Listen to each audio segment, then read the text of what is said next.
another segment of Keeping It Real with Fred and Sheila McCoy. Hi. At the Hatfield McCoy Museum in Liberty, Kentucky. FredMcCoy.com or Hatfield's McCoy's Museum.com. Keeping It Real segments, you should know by now if you've seen any of the other ones, but it's where somebody has said something, done something, we've read something, somebody's told us something, or we've watched something on YouTube or TikTok, and it's caught our attention, and we've thought, let's correct it.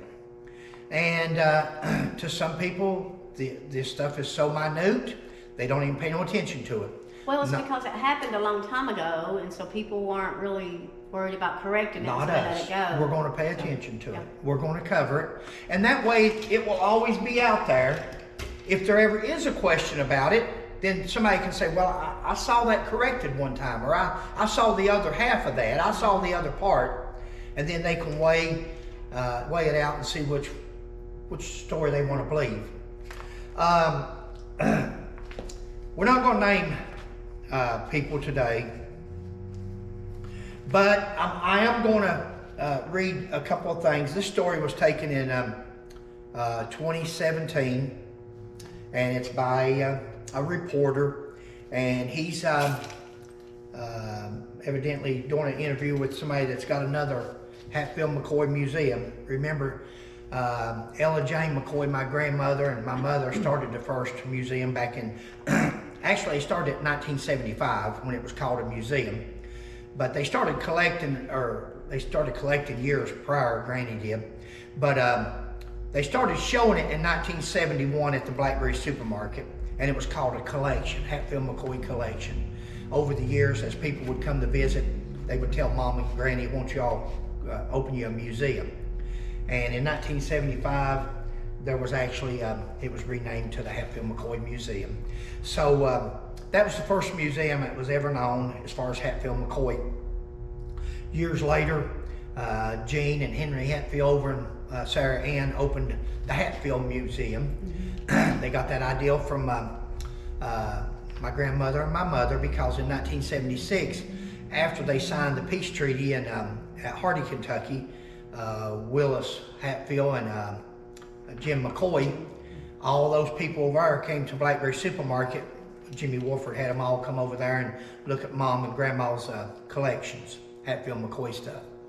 And that's how that got started. So, I know it's childish probably to some people, but my family has owned the original and the first Hatfield McCoy Museum since at least called that, since 1975. This museum here, he says, the museum houses the largest collection of Hatfield McCoy relics anywhere, he said. You can find these stories. You can find them on the internet. It's not hard to find. It's usually from the same 10 or 12 people. And they've got their own audience. They've got their own, and the reason they do is it's nobody's fault but our own, because nobody's ever challenged them.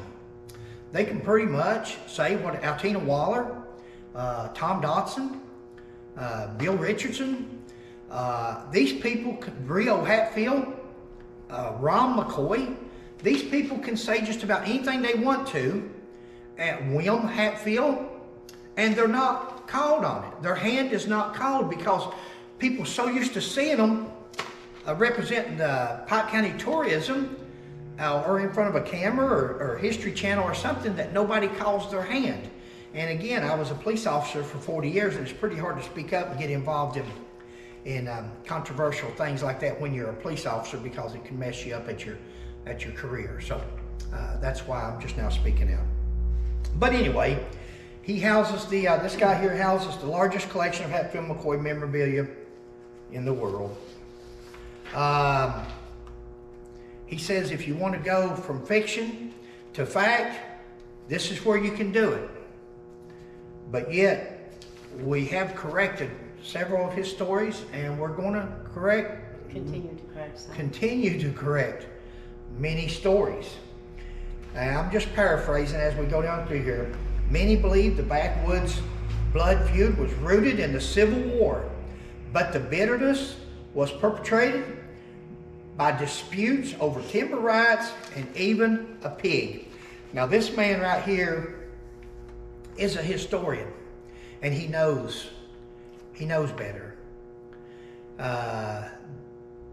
He says that you can say that it started over the Civil War if you want to, the bitterness, but it was started over the pig and timber rights.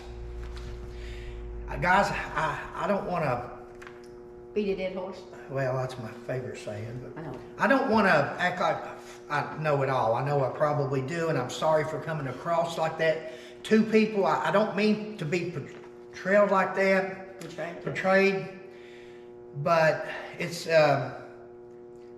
when Randall and Devil Anse joined the Civil War. Once again, let's go to documentation, okay? Mm-hmm. Let's use documentation. I'm not going to run y'all over this museum and all that, but if you ever get a chance, or go back to one of Sheila's videos and look at some of the documents she's posted, mm-hmm.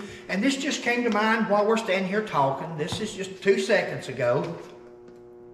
If I remember correctly, and I think I do, otherwise I would say I may be mistaken, but I don't think I am. If you'll look on Randall McCoy's Civil War muster roll records, mm-hmm. when he joined, it will say farmer. Yeah. If you look at Devil Anse's papers when he joined, it will say farmer. Mm-hmm. They were both farmers. Farmers. I don't know. I want to really instill that in. Listen, there was nothing about timber for years to come. Nothing about timber. Nothing about 5,000. There's nothing about 5,000 acres with Randall McCoy, period, but I'm going to get to that in a minute. These two gentlemen were farmers. Well, one gentleman and one murderer and thief. But these two guys, Devil Anse Hatfield and Randall McCoy, were farmers when the Civil War started. Timber didn't come along until years later. Now, let's go to the disputes over timber rights and even a pig. The Civil War was 61 to 65. The stolen pig didn't come up till 1878. Brings me to another correction that me and Sheila, we failed to make. We've known it for years, but unless you see one of her videos, if you'll click on her, the little round thing there with the Confederate and Union soldier, click on that and it'll show you all the videos that she's posted so far. And I think there are about 50 of them so far. She posts us a new video every day. And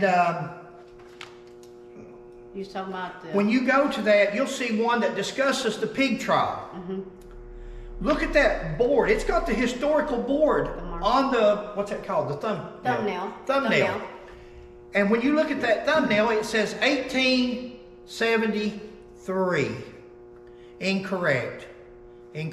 Whether it's accidental, whether they didn't know what they were talking about, who knows? After reading the last one that they done on the historical markers, they probably just didn't know no better. But the pig trial took place in 1878. Mm-hmm. So it had nothing to do with the pig trial. Randall and Devil Anse was already mad at each other over the Civil War. Mm-hmm. It had nothing to do with timbering, because Devil Anse Hatfield didn't start timbering until years after the Civil War. So where this gentleman can say some of the backwoods blood feud may be believed to have come from the Civil War, it actually came out of the timber rights and even a pig. That's so incorrect, I can't correct it enough. If you don't understand it as much as I've harped on it the last couple of minutes, you're not going to get it. Goes on to say, summer bus tours take visitors to some of the key feud sites in both states. And here this gentleman is promoting Pike County's bus tours. Pike County Tourism's bus tours. And that's what the falling out was over John Vance's property. Yep. Over the lawsuit, because they wanted to go to his property and take this bus tour, and John wouldn't allow it, and they tried to file a suit to force them, and it didn't work out for them. No, they wanted to take over his property. Going on down, the deed.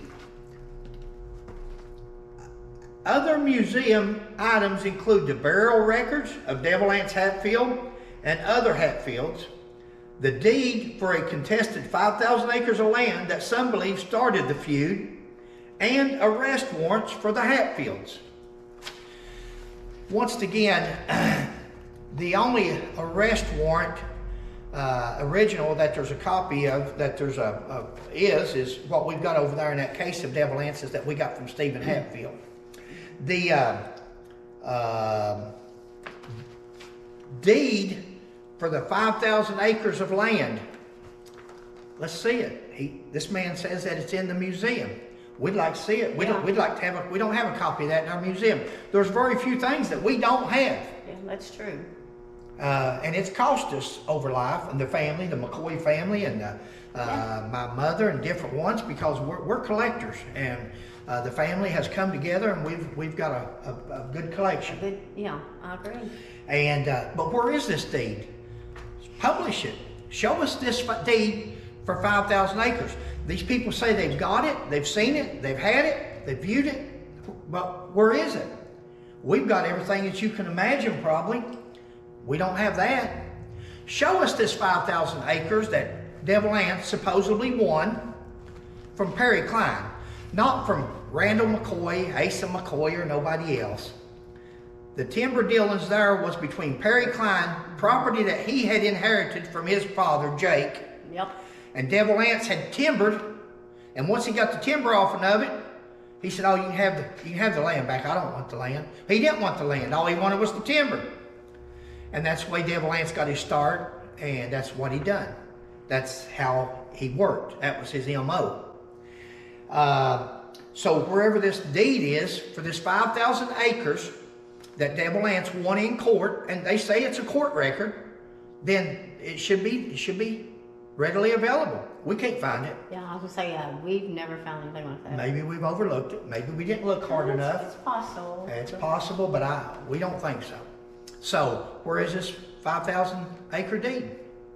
And we'd like to have it. If they, let's let people work for us. Let them find it. We'll buy a copy of it from you. Yeah. We don't care. We'd like to have it in here. As long as it's legit. As long as it's legit. And that's what you gotta prove to us. Other museum items include the burial records of Devil Anse Hatfield and other Hatfields. The burial records. Everybody has copied the funeral expense in our Devil Anses off us through the years. Some people have made copies of the warrant. And it goes on to talk about this museum and so forth. So my point is here today, and we're not even videotaping upstairs yet on either side. We've got as much stuff upstairs as we do downstairs in these two buildings. Exactly. But what I wanted to discuss there is the fact that somebody, first of all, made the brazen statement that they have the world's largest collection of Hatfield McCoy memorabilia. Don't want to be rude, but I say hogwash. Hogwash. Sheila and I and the families own the largest collection of Hatfield McCoy memorabilia, and the reason why is because we're Hatfields and McCoys. Anything that we inherited or got from either family growing up or going through life is Hatfield McCoy, because we're Hatfield McCoy. We didn't have access to a lot of Devil Anse stuff. We had preacher aunts. That's my great-great-grandfather. And so we had the Hatfields, the Blackberry Hatfields collection. We had the McCoys because, that's they're right there on Blackberry and Hardy and all that, Blackberry Fork. But what helped us throughout the years was Stephen Hatfield and Debbie, his wife, and items that he had collected or had inherited through life going down, and that's where a lot of our Hatfield Devil Anse items, or Cap, or Henry D, or anybody, things that Stephen Hatfield had. Right. That's going to do it. I'm not going to harp on about this, but just because somebody tells you they have something, or in these stories that people put in these newspaper articles when they're doing these interviews, and they say, we've got this in our collection or that, then by all means, go see it, go visit it, and see what they got. Right. But things ain't always how What they saying. perceived to be. And when the man says he's a historian, and when he says that some people says the feud started over the Civil War, but it started over timber and a pig, hogwash. That's Yeah. if you knew, and if you'll do your research, it ain't hard to find out who this is that made this statement. Well, that's what they need to do. Do the research. Yeah. Don't take our word for it, like you said in the Yeah, past. this story's on Look the it up. internet. This story's on the internet. And I mean, this story was printed on, published on 6/3 of 2017. 6/3 of 2017 was the story. So it's in the newspapers. And anyway, it's incorrect. Another segment of Keeping It Real with Fred and Sheila McCoy. We enjoy doing these segments. We're starting to enjoy them more and more, and you can tell because We're getting a little bit more relaxed. or I'm not shutting up. But one story does go to another or intertwines, and it was just like coming up with the records a while ago about the farmers on there. We never even discussed that or thought about it. Right. But when this gentleman, when I'm sitting there reading that newspaper article and he talks about timber and all this and that, these guys didn't get into timber then. They were farmers. Fred and Sheila, Keeping It Real. Thanks. See you next time. Please like and subscribe as well. Yeah, if you would, like and subscribe for her. This is her channel, and she works hard on it. And eventually, I will shut up. Eventually, Sheila will be taken, and she'll just be doing stories on the museum, non-controversial. Well, how can you discuss the Hatfield-McCoy feud and be non-controversial? Yeah. That's probably not possible, but That's all right. We'll just show you what we have, give you an idea. But a better idea is to come and visit us and see for yourself what all we have. like and subscribe. Thank you. Bye. Hello.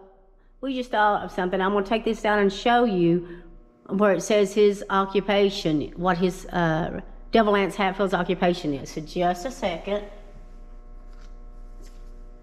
And if you look right there where my finger is, it says occupation farmer. So right there it tells you what he did at the time. All right. Thanks.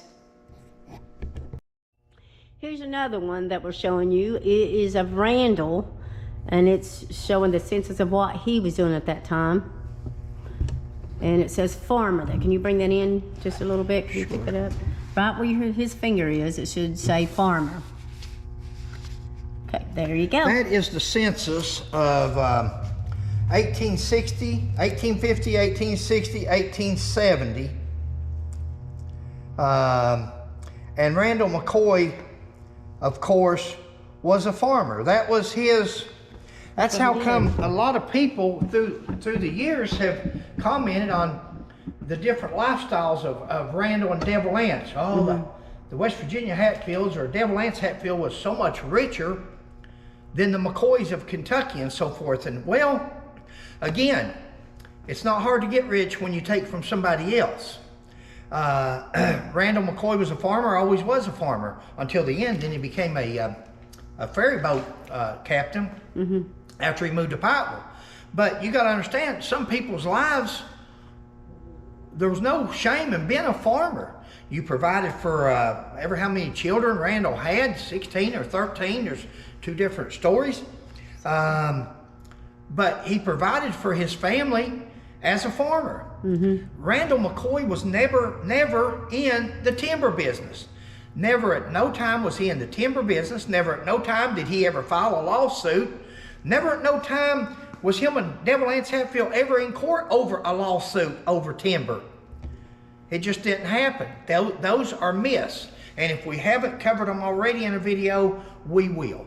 But anyway, there's where both of them, during the Civil War, both of them were farmers. That's proof. Right. We can't go back and make an 1860 document up of a census. We can't go back and make a Civil War record up of a census.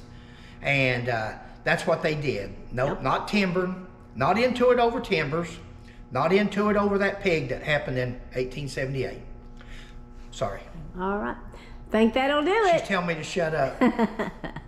Thank you all. Bye. Bye.